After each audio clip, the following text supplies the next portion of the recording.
जय हो अहोई माता की जय हो।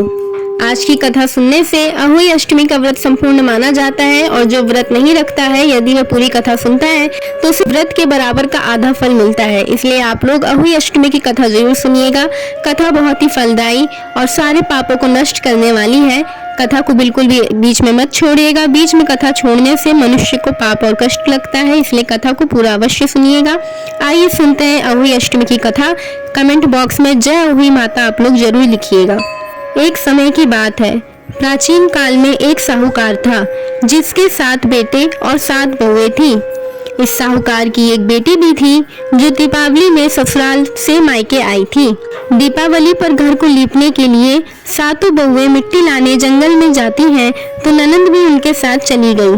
दीपावली से पहले कार्तिक वदी अष्टमी को 7 बहुएं अपनी इकलौती ननंद के साथ जंगल में मिट्टी लेने गईं।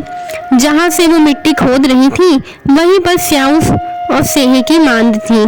मिट्टी खोदते समय ननंद के हाथों से सेही का बच्चा मर गया। इससे क्रोध में आकर स्याऊ माता ने नंद से कहा कि अब मैं तेरी कोख बांधूंगी। तब ननंद अपनी 7 भाभियों से प्रार्थना की कि तुम में से कोई मेरे बदले अपनी कोख बंधवा लो। सभी भाभियों ने अपनी कोख बंधवाने से मना कर दिया, लेकिन छोटी भाभी सोचने लगी अगर मैं कोख ना बंधाऊंगी तो सासू जी नाराज होंगी। ऐसा विचार करके ननंद के बदले छोटी भाभी ने अपनी कोख को बंधा लिया। उसके बाद जब उससे जो बच्चा होता है वो 7 दिन बाद मर जाता है। एक दिन साहूकार की पत्नी ने पंडित जी को बुलाकर पूछा कि क्या बात है, मेरी इस बहू की संतान 7वें दिन क्यों मर जाती है। तब पंडित जी ने बताया, बहू से कहा तुम काली सुरही गाय की पूजा किया करो। उन्होंने बताया कि दरअसल काली गाय स्याऊ माता की भाईली है, वो तेरी कोख छोड़े तो तेरा बच्चा जिएगा। छोटी बहू ने पूरी लगन से गाय की सेवा की। एक दिन गौ माता बोली कि मेरे जागने से पहले कोई रोज मेरी सफाई कर जाता है, चलो आज देखती हूँ आखिर कौन है। गौ माता खूब तड़के जागी तो क्या देखती है कि साहूकार की बेटे की बहू सबसे छोटी वाली उसके नीचे सफाई आदि कर रही है। इससे गौ माता प्रसन्न हुई और बोली कि मैं तुझसे प्रसन्न हूँ, तुझे जो चाहिए वो मांग ले। तब साहूकार की बहू बोली कि हे गौ माता, आप जो स्याऊ माता आपकी भाईली हैं उन्होंने मेरी कोख बांध रखी है, उनसे मेरी कोख को छुड़वा दो, खुलवा दो। तब गौ माता ने कहा अच्छा। तब गौ माता छोटी बहू के साथ 7 समुद्र पार अपनी भाईली के पास गई उसको लेकर।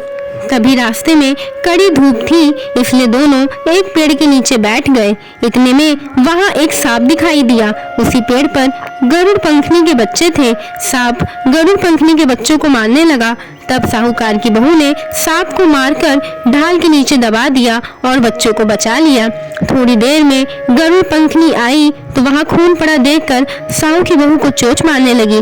तब साहूकारनी बोली कि मैंने तेरे बच्चे को मारा नहीं है, बल्कि सांप से तेरे बच्चों को डसने से बचाया है। मैंने तो तेरे बच्चों की रक्षा की है। इससे गरुड़ पंखनी प्रसन्न हुई और बोली कि मांगो, क्या वर मांगती हो।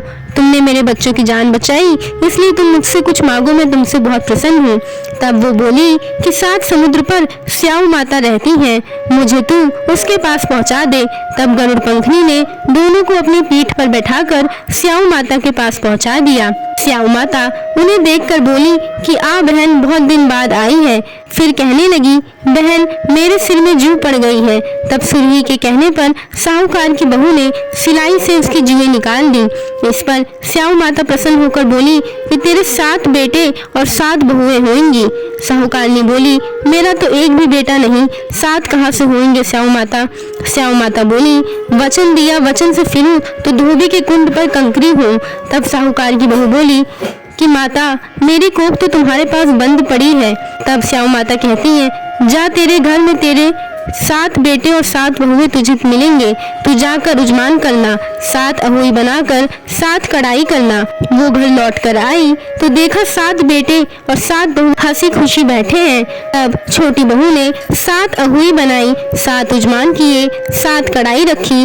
दिवाली के दिन जेठानियां आपस में कहने लगी कि जल्दी जल्दी पूजा कर लो, कहीं छोटे बहू बच्चों को याद करके रोने ना लगे। काफी देर तक रोने की आवाज नहीं आई तो जेठानी ने बच्चों को भेजा बच्चों ने देखा और वापस जाकर कहा कि चाची तो कुछ मांड रही हैं, खूब उजमान हो रहा है। ये सुनते ही जेठानियां दौड़ी दौड़ी उसके घर गईं और जाकर पूछने लगी कि तुमने कोख कैसे छुड़ाई। वो बोली, तुमने तो कोख बधाई नहीं, मैंने बधा ली। अब स्याऊ माता ने कृपा करके मेरी कोख खोल दी है। दर्शकों, यहाँ कथा समाप्त होती है। सब आइए हमारे साथ प्रार्थना कीजिए कि हे स्याऊ माता, जिस प्रकार आपने साहूकार की बहू की कोख खोली, उसी प्रकार हमारी भी खोलिएगा और सभी की खोलिएगा। कहने वाली की तथा हुंकार भरने वाली तथा परिवार की कोख खोलिएगा। हे माता, जैसे आपने उस छोटी बहू के संतानों की रक्षा की, वैसे ही आप कथा कहने वाले, कथा सुनने वाले, इसे आगे शेयर करने वाले और सभी व्रत रखने वाली महिलाओं को अपनी कृपा बनाए रखिएगा। कथा पसंद आई तो लाइक, शेयर, कमेंट करके चैनल को सब्सक्राइब करिएगा। जय हो अहोई माता की।